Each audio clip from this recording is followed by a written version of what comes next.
Hello, I'm Cothrix, and I haven't made a video in a while. But today, I wanted to make something that was a little bit different. After playing Blade and Soul for a little while, I realized that this game is pretty heavy with the furry motif, so I wanted to make a video talking about furries and my experiences with them. If you've paid attention to my videos in the past and my video logs, you would know that I actually am a furry, or at least I identify as a furry, since it's kind of hard to have a strict definition of what a furry is. But you should probably know by now. If you don't, furries are basically animals with human characteristics, or humans with animal characteristics, and it also refers to people who like those things. think of Disney movies in general. So a little bit about me first. Honestly, being a furry for me wasn't a conscious choice. It was just something that happened. I found myself being attracted to characters such as Crystal from Star Fox and Renamon from Digimon before I even liked humans. And in fact, I've never really liked humans or found the human form very attractive. I don't feel like this was a choice for me. Is just how I am. I like furries. So I want to let everyone know that I don't speak for all furries. I can only speak for my own personal experiences with furries, and keep in mind that when people say the furry community, there isn't a set of rules that all furries follow. They're all different. They all have their different subgroups and people that they hang out with. So when I say something about furries, I'm talking specifically about the furries that I know and that I hang out with. And somebody else's experience might be completely different and opposite. But I do want to clear up a few misconceptions.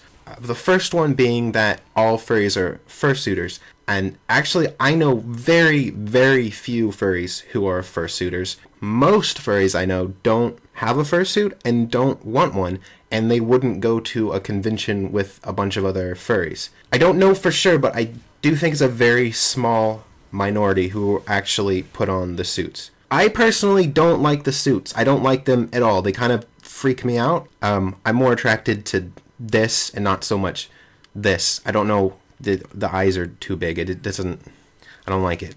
Okay, the other one being that most furries don't want to do things with actual animals. And once again, this is just based from the people I know. It's not an attraction to animals. It's an attraction to people with animal characteristics.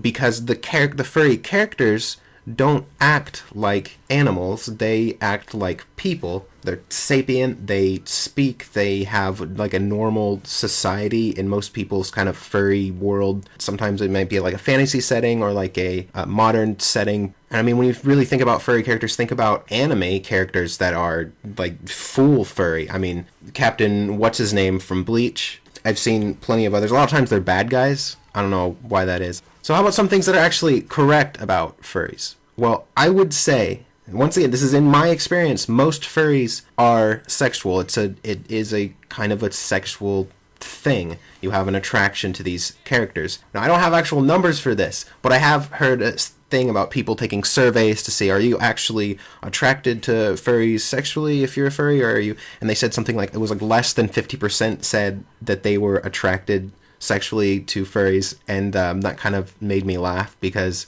I know that it is a primarily sexual thing. This is from someone from inside the community. I've been part of this community for 15 years. If furries it's not primarily a sexual thing, Try and find popular furry websites that aren't primarily about finding sexual roleplay or posting drawn pornography. like I said, my perception might be skewed because I mostly hang around those sites. But I don't know of any non-sexual furry sites that last very long. Usually they don't get the funding. And I know from posting on sites that aren't specifically sexual but are specifically furry, because I write a lot, if you post stories that are non-sexual, no one cares about them. If you post stories that are sexual, you get a lot of reads and likes and favorites and watches. And I think artists are the same way. Very few popular furry artists are non-sexual. I'm sure you could name a few. I'm not saying that there are none. For every one non-sexual furry artist or furry writer or furry website that you could name, I'm sure I could name 3 sexual ones. So there you go. Okay, and now another thing that I think most people know, this isn't really argued, the amount of males to females in the furry fandom, and this is just my personal experience, but about 75% of furries are male with male characters. About 15% are male with female characters, and that leaves about 10% female with female characters. Now, one thing I actually like a lot about the furry community is most people don't care what gender you are in real life. They only care about the gender of your character, how you portray yourself. Now, I do play a male character. That my dragon is my character. I know it's not a typical furry thing to have like a what we would call feral dragon, a non-anthro dragon as a character. I'll talk about the origins of that in some other video maybe.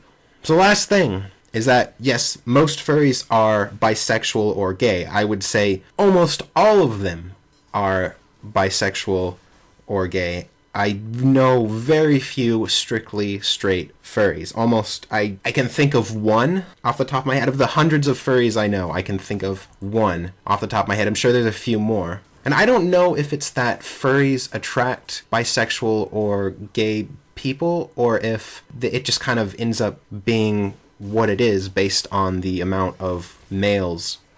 So I know that I said I wouldn't talk a lot about furries in some vlog or something, but I do want to talk about them a little bit because it's part of who I am and part of, I don't know, things. There aren't a lot of furry YouTubers. As far as I can tell, I don't know of any popular ones at least. I'm sure there are plenty of smaller ones, and I mean, I myself obviously am a smaller channel. It's kind of YouTube suicide to talk about furries because a lot of people just don't like furries. They don't want to hear about it. They think that we're weird or whatever. So you might say, well, even if you lose those people, you'll get furries as your primary audience. Well, not necessarily. See, the problem is that if you say anything about furries, and really about any group would feel this way, if they feel that they're misrepresented, they won't like you either. So you have to be really careful.